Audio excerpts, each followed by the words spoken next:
Business is messy and unpredictable. Sometimes lonely. So lonely. So lonely.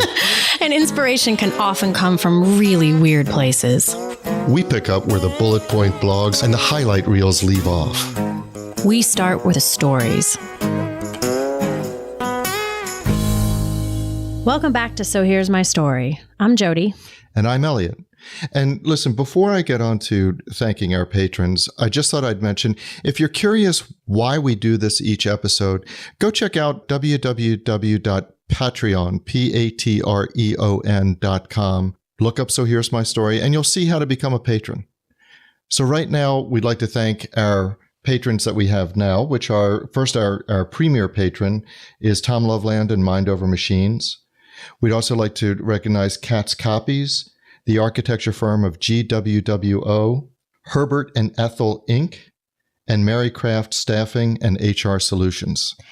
I also want to take just a minute to make a couple little announcements we're very excited about. You can already hear us most of the places podcasts are listened to, whether that's Podcast Addict, Podcast Republic, iTunes, of course, Stitcher, all those different places, Google Play. But just as of, I believe, last week, you can now also find us on iHeartRadio, which is very exciting. And about 150 of our newest subscribers just in the past couple of weeks are all on the Overcast platform. So I just wanted to it's been a huge burst of new listeners on Overcast. So I just wanted to take a minute to do a little shout out, which might be the first time ever I've used those words in like an active way. Let's give a shout out to. But you made it sound so natural. I'm not really a shouter outer. No, but you know, I think you carried it off well. Did I? Yeah, I think Okay, cool. Okay, cool. So so in a completely natural sense, shout out to the Overcast people. Make sure to hit the little star and like it so that more Overcast people see us. But welcome. We're glad to have you pulling up a chair to listen. So. Oh, and also speaking of things that we may not have done before, here's one thing that we definitely have not done before. And that is that this episode that you're about to listen to is neither my story nor Jodi's story. That is correct. We are finally getting about something that we've wanted to do since the very beginning. We have been, for the past month or so, been recording a lot of conversations with some really, really interesting people. And the lawyer part of me has to say that most of the time we've recorded them with permission. Nice. Yes. So we've been recording a lot of conversations with really interesting people. Today, you're going to hear one of them, just a fascinating woman named Tamsen. And we've said it over and over again that we want to hear your stories. And this is why. You'll hear a little taste today of what we're trying to create. But I was meeting with a client last week and she started the session with, I have a business confession. And I was like, ooh, I want more of these for the, I almost wanted to say, can I record? But I thought that might be a little bit awkward. But that's a whole conversation for another day. But today we're going to be talking with Tamsen. I think we should let Tamsen say who she is. We'll let Tamsen take it from here.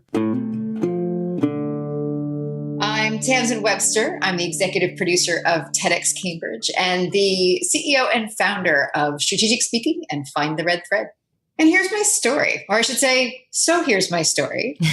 Once upon a time, about 15 years ago, I was the newly minted director of marketing and communications at a local performing arts college here in Boston. It was called the Boston Conservatory. It's now called the Boston Conservatory at Berklee College of Music. But back then, it was this wonderful, fairly unknown place. And that's part of the reason why I was brought there, was to help them become more known. As a performing arts college, you can imagine this was a loud place to work, and a very colorful one too. There were dancers in contortion positions all over the halls, and there was music coming out of every doorway. There was actors and singers just acting and singing even in the middle of the day. And it was just this amazing, incredibly full of life place. And part of my job there at the conservatory was to find more of these wonderful young performers and convince them that the conservatory was the right place for them to come, that it was the right match for them. And in a lot of ways, that didn't take much convincing, because this was this wonderful community of folks that wherever they'd been in their own world, their own high schools, they often were the ones set apart. I had a student one time describe to me that she knew that the conservatory was the right place for her because it felt to her like the island of misfit toys, just the first place that she really could feel comfortable and be surrounded by other people that before were her fellow misfits. And so it's a really special place. And you could probably tell I still love this place so much because we did wonderful things there, and the kids were amazing. And they would go on and do fascinating and wonderful things, not just in performing arts, but in other areas of life as well. And my job was to, as I said, get people there. And one of the main tools that you have when you're trying to get students to come to a school is to print out we used to print them out. I don't know if they still print them anymore. What was called a view book, which is the big printed, beautiful brochure about the school that you would send to a prospective student to show them what it was like. We had awesome research that showed that the kids looked at the pictures and the parents read the text. Yep. So you created it so that they told two different but still complementary stories. And it was the picture actually that told a very interesting story. That's part of why I'm telling this one. Because the picture on the front cover of the view book when I first got there was this picture of this beautiful inside of a theater from the perspective of the performer, which makes a lot of sense. You say, that's perfect. You want the prospective student to imagine themselves on this amazing stage, looking out at the audience and just imagining what that would be like. And if you think about it, it was like, okay, that makes sense. Mm-hmm. And you'd look at that picture in that theater and you say, well, where do you think that theater was? You'd think it's on campus somewhere, right? One would, in fact, I'm not even sure where you're going with it, because where else would it be? Right. I have no idea where that theater was. So it was not it was not a theater that you could find there on the campus. It was not a theater that existed anywhere on the Boston Conservatory campus. And in that moment, how do you even like those are the moments where I don't even know how to politely bring it up, because you're like, so what's the thought here? Exactly. Interesting choice. Like, so where is that? Yeah, that was exactly basically the same thing. So I was like, oh, so where's this theater? Because on my tour around campus in my first, couple days, it was like, I didn't see the theater on that. I was like, well, where's that one? I'm like, well, that's not our theater. Like, where is it? They're like, oh, it doesn't belong to us. When did you think the students would figure that out? And it was in that moment that I realized that just how deep-seated imposter syndrome is, even in organizations. Mm. Because this was an organization that had so much to offer. And the students that came there, it was the perfect fit. It was just the right thing, because it was unusual in the fact that we had music, dance, and musical theater. To have all three, it was very, very small. I think the maximum attendance that we had, or the maximum number of students we had at any one time, was just over 500. So it was tiny. Yeah. But there was this. It was a truly different kind of experience, and so the people who came, it worked really well for them. But if you think about it, and you back up and say, okay, well, it doesn't make sense to us. Looking back to it, sure as heck didn't make sense to me when I was like, where is that theater? And why would you lie? You can go back and think about, well, how did it make sense? And that's what I wanted to reconstruct. I wanted to reconstruct, well, why would they have made that choice? What about that seemed like, at what point did they say, no, we can't use our own? And what was the thinking, and what were they trying? What was the goal? What are they exactly. And that's what I was trying to figure out. Like, well, because that was my next question. Once I figured out that wasn't our theater, and it never was going to be, I said, well, why did you put that one on there? And they said, because ours isn't very nice. And it's like, oh, okay, but it is, you have one, right? I mean, that's good. Because if you're a performing arts college, at least you want a theater. Maybe it's not the most high tech and the most high performing or whatever, but and then say, well, yeah, and at least the theater's better than our dance studios. Oh Lord, what's wrong with the dance studios? Well, the dance studios had poles in the middle of them, because they were all in the basement. So the poles were what were holding up the crappy theater up top. So, so they were just like, they just didn't want to show what it actually was. They wanted to show the aspirational piece. They really wanted to show, well, what could it be? And they really wanted to play off of that vision of a student imagining themselves in this wonderful place. So let's go back, because you described this as imposter syndrome. I did. And what does that mean to you? Why did you deem it imposter syndrome? Well, imposter syndrome, we usually hear about it in the form of individuals, and it's individuals who are perfectly accomplished but are afraid that they're going to get found out as not expert enough, or that they're really just faking it, that somebody's going to figure it out, that I actually don't have my act together here.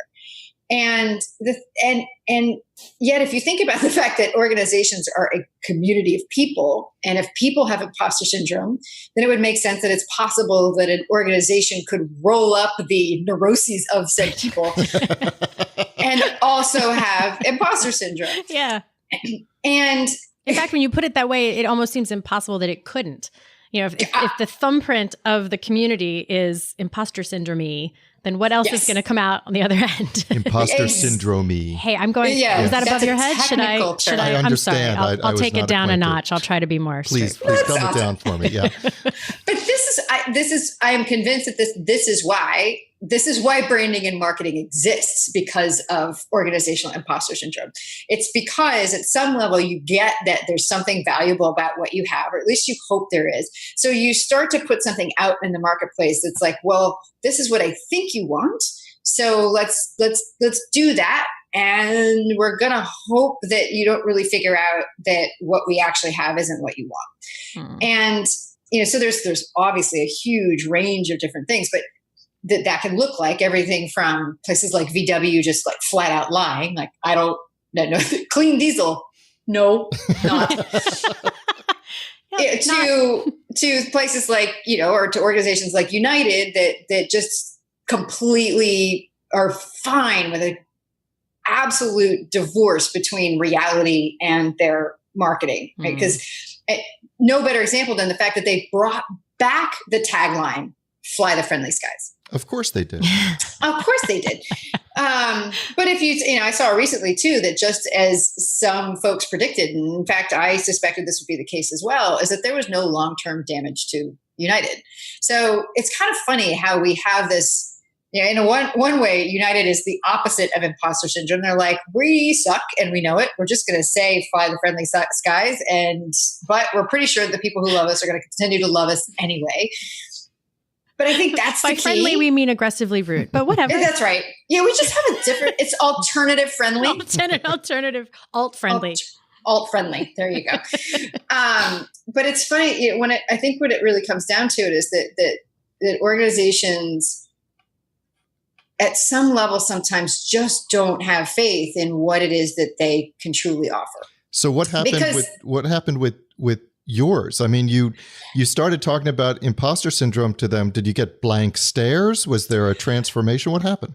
Well, the first thing we had to do was to say, well, let's back up a minute and understand why they did it in the first place. What were they trying to do? Mm-hmm. And what they were trying to do was to say, we can compete with all of the other performing arts colleges, not only in the Boston area, but that were at the same level as our individual programs. And so that's that was the desire, was to say, well, if we want to compete with these other top shelf organizations, other top shelf institutions, we need to look like we are also that top shelf institution. That's great, except if you realize that when people are trying to make a decision, if everything looks the same, right, what are they going to go with? They're going to go with the thing that's more familiar to them, which is the name they know, which was not the Boston Conservatory at the time.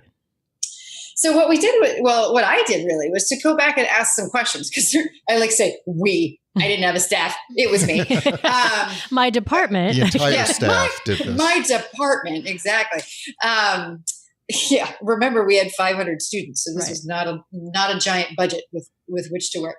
And so what I really wanted to figure out was, well, what is valuable and what will work? Because there was a reason why I ended up in a performing arts college, and that was an evolution of wanting to be an arts administrator. And so I had spent much of my career to that point working in organizations that had very, very small budgets.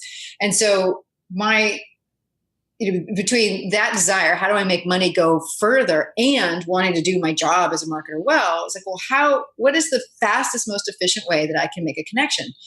And what's going to cost us the least, both in time and effort, or time and effort and money? And it seems kind of obvious, but it says, well, why don't we figure out what's already strong about what we do? What is it that already sets us apart? And what's fascinating is that no matter who we are, whether an organization or individual, it's the series of decisions that we've made throughout our life that in fact truly differentiate us. We think differentiation comes down from characteristics, but what I've learned is that differentiation is the product of decisions. And so if you could go back and kind of recreate those decisions, then you can reveal to yourself, what is it exactly that we do differently? And so what's fascinating about that is that each of us as individual humans, and therefore roll up to organizations, we come to decisions very much in the same way. We start with a thing that we want, and sometimes that's to solve a problem, or it's to achieve a goal or to meet an unmet need. And then we figure out, well, what is the thing that's getting in the way of it? What is the problem that I see? And then we have to solve that. And then we have to figure out, well, where's the opportunity beyond that? Okay, and if I know what the problem is, where's the opportunity? And if I can see where the opportunity is, then I can know what to do differently. And what's fascinating is I found out in the research that I've done over the years is that's a universal pattern. And so if you can go back and ask those questions, then you can figure that out. So at the time, I didn't really realize that that was what I was doing. I can look back at it now and say, oh, okay, because it turns out that I've always been asking those questions and just recently figured out how to codify it. But that's what I did at the Boston Conservatory. The first thing said, well, what is it that, not that we wanted to have happen, but that the prospective students and their parents wanted to have happen? Mm-hmm. And you can take an easy answer of like, well, they wanted to get into school. Yes, of course. But let's think about that a little bit further. This is a performing arts college, which means that if you are successful in graduating from the performing arts college, you are trained to be a performing artist, right? Yeah. Yeah, exactly. A waitress. Exactly. You are. That's just cold. Precisely. Hey, I came from a theater family. I know how this works. But you at least have to know that that's going to be part of your life coming out, is that it's going to be hard work to get there. Mm-hmm. And so what we realized was the goal was not just an excellent education, because if you couldn't offer that, then what are you doing being in the business of trying to train performing arts? That's the base price of admission. Yeah, exactly. Table stakes. And yet you'd be surprised at how many colleges, universities, companies, what they are trying to differentiate on are basic table stakes for their product or service. Yeah, like we deliver on time and within budget. Like I should certainly hope so. Exactly. Yeah. And with higher education, it was always diverse and student-centered with excellent faculty. Like, again, I should hope so. Exactly. And but what they're really looking for, if you're thinking through the mind of these parents and their kids, was that what they were looking for is not just that education, but the ability to be employable afterwards. Mm-hmm. Talent and the proper shaping of that talent important, but also this ability to work and to be someone who expected to work, that was able to deal with the challenges of work, and someone who knew how to operate in an environment of constrained resources, because that's most common for somebody who's going to go out and be a performing artist. And so what was then the real problem that we were trying to solve? And that's that first place, because if we as a group agreed that was our goal, was that we wanted to make sure that artists worked, then we had to understand that the underlying problem there was that an academic environment doesn't recreate a workplace environment most of the time. Mm-hmm. And in fact,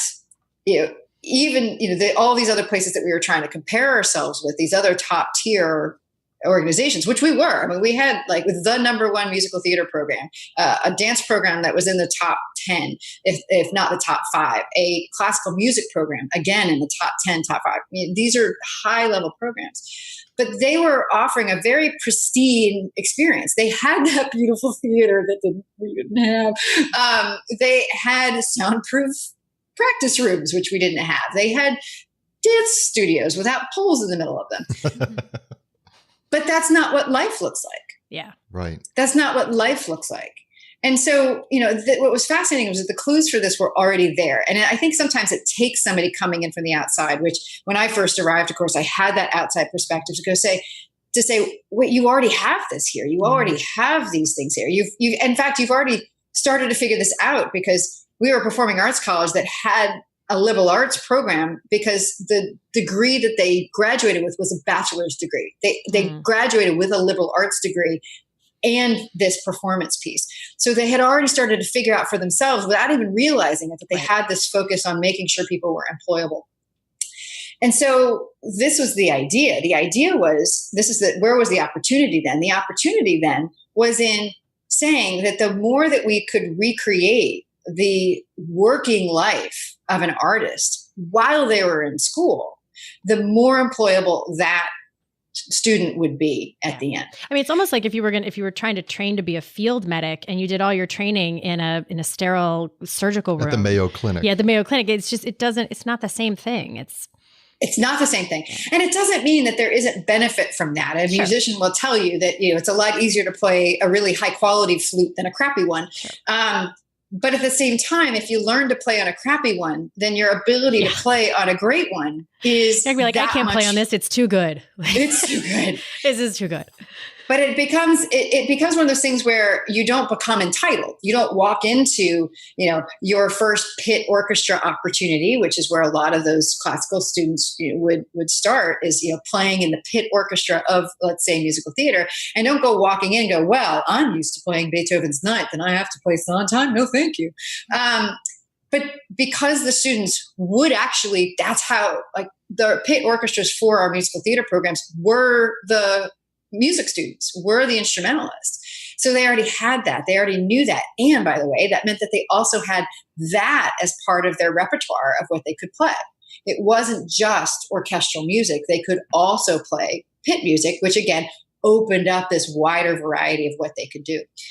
So the shift that I went in and said is like, we need to show everything, warts and all, because they're not warts. They are, in fact, the tools and the necessary things that we have to truly make what we do different from what other people are putting out there. Was that a great aha moment for the board or the people, your organization that you were talking to, or were they resistant to it, saying, no, you're wrong, we have to show that we're the Mayo Clinic and not the field hospital? The resistance came from the habit of, but this is what we've always done, which of course, as we all know, is no good reason to keep doing it. But when I could put it back in the frame of, wait, what is it that we want to do here? And isn't it that haven't we all agreed that we want to create working artists? Mm-hmm. Isn't this the strongest way to show that we're already doing this? And by the way, I added to the benefit. I'm like, and if we actually show how crappy everything is, then we're going to have a good basis for a fundraising campaign.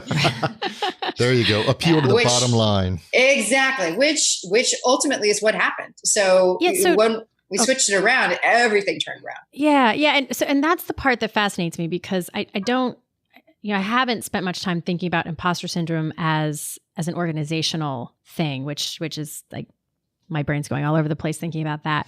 But I have spent a lot of time thinking about it in terms of individuals, mainly because so many of the people I've worked with have had it. And what I love even more is that all of them think they're the only one. They think they're like, I'm the only one who feels this way. Yes. But because of that, because I don't want to oversimplify what you're saying about, and once we accepted what is and, played to what we felt like weaknesses, that those were actually strengths, it sounds like this very sort of like simple, like, oh, turn everything on its head and, play. And yet it's kind of that simple, because when every person I've had who gets better at appreciating what they're already good at, more than focusing on what they imagine they need to do to get better, it does always work. So what do you But it always sounds like some sort of like, you're like, just hey, take this magic pill kind of story. And yet it kind of is. It kind of is. Yeah. So what do you think gets in the way there? And how do you notice if your organization has imposter syndrome, and like, where do you start to kind of test the theory to get that proof? What Jodi means is, how do you notice if your organization is imposter syndrome-y? Yes. Sorry. Let me get official here. Yeah. One of the things that I found over and over again in my career is that one of the hallmarks of an imposter syndrome organization is the degree to which they are using other organizations as the benchmarks for how they want to represent themselves. Yeah, totally. And it's not that you want to ignore that, but the thing is, so another organization I worked at was called the Peabody Essex Museum, and it was up on the North Shore of Massachusetts in a town called Salem, which you may know of because of the witches. Have heard of it, yes. Once or twice. Yes. So the Peabody Essex Museum is the oldest continuously operating museum in the United States. It was founded in 17 something. And it's been a while since I worked there. I apologize. Once you get into the 17s, it all blurs together anyway. So whatever. And it's this amazing, crazy collection of like 3 or 4 or maybe even 5 now different institutions that came together over time and merged and whatever. And so it's this bananas, but amazing collection of stuff.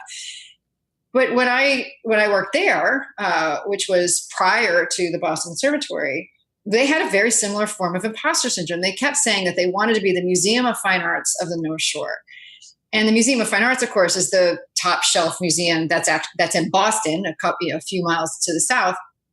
But that came up over and over again. We want to be the Museum of Fine Arts of the North Shore.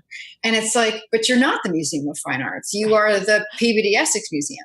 So that's what I'd say is the when you start hearing things like that, it's a really good indication that you're suffering, your organization is suffering from imposter syndrome.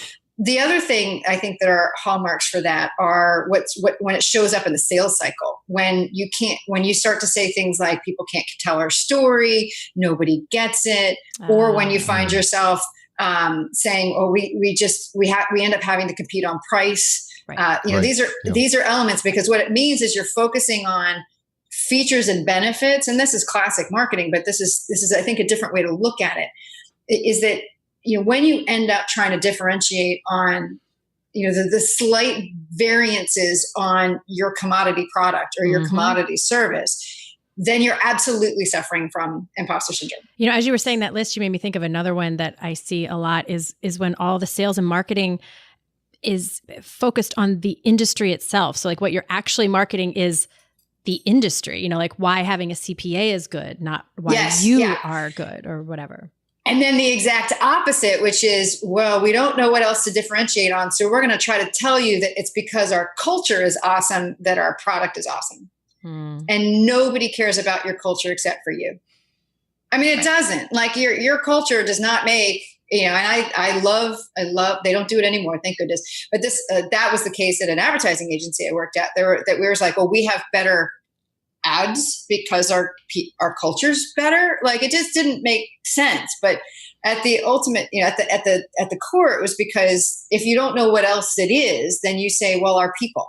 But people move, they turn over, they quit, or they get fired, or they change careers, and so you don't necessarily want to bank your differentiation on your people either. So you don't like that tagline? Our people are our most important asset. No, because assets are fungible. No, I don't. I'm gonna put that down and say no, I don't. I don't like that tagline at all.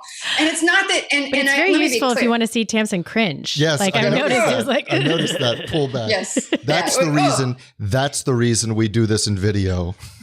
So you can see the physical, like yes.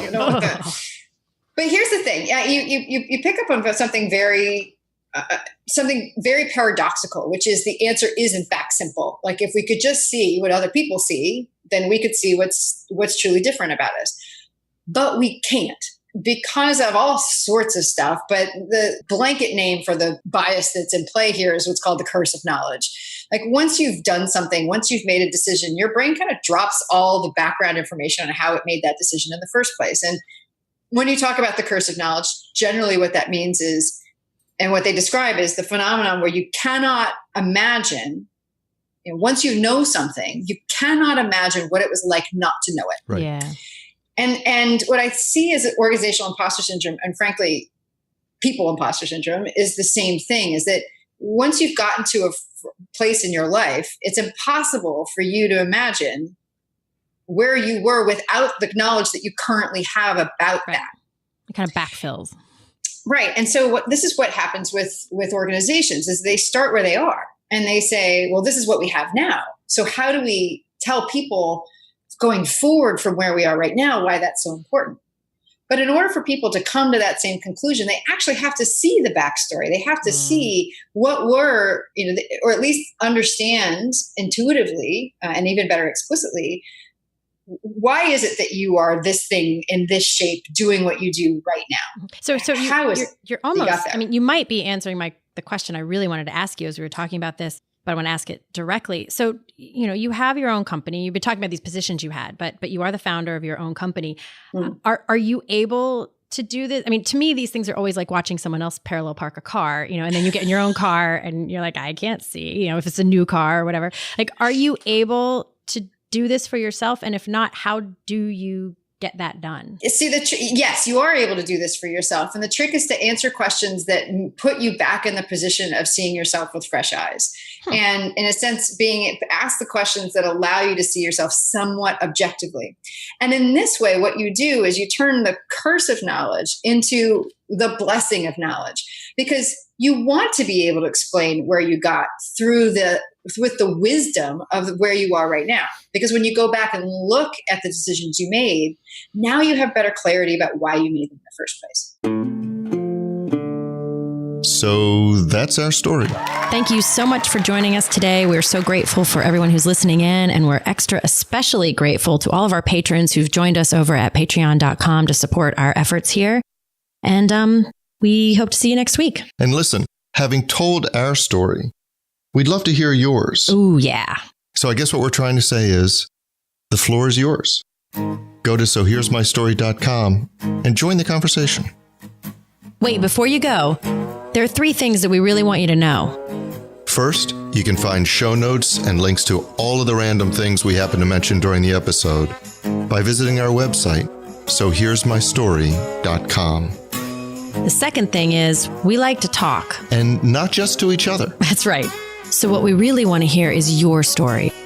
So while you're there, you'll also find links to connect with us on Facebook, Twitter, and other ways to contact us with questions, suggestions, or even to share your own story. And if you love the show and want to support future episodes, you'll also find the link to our Patreon page where we share our extra bonus content. Or if you can't support us financially, it'd be great if you could leave us a 5-star review at iTunes, Stitcher, or whatever podcast service you use to listen to us. And be sure to tell all your friends. Until next time.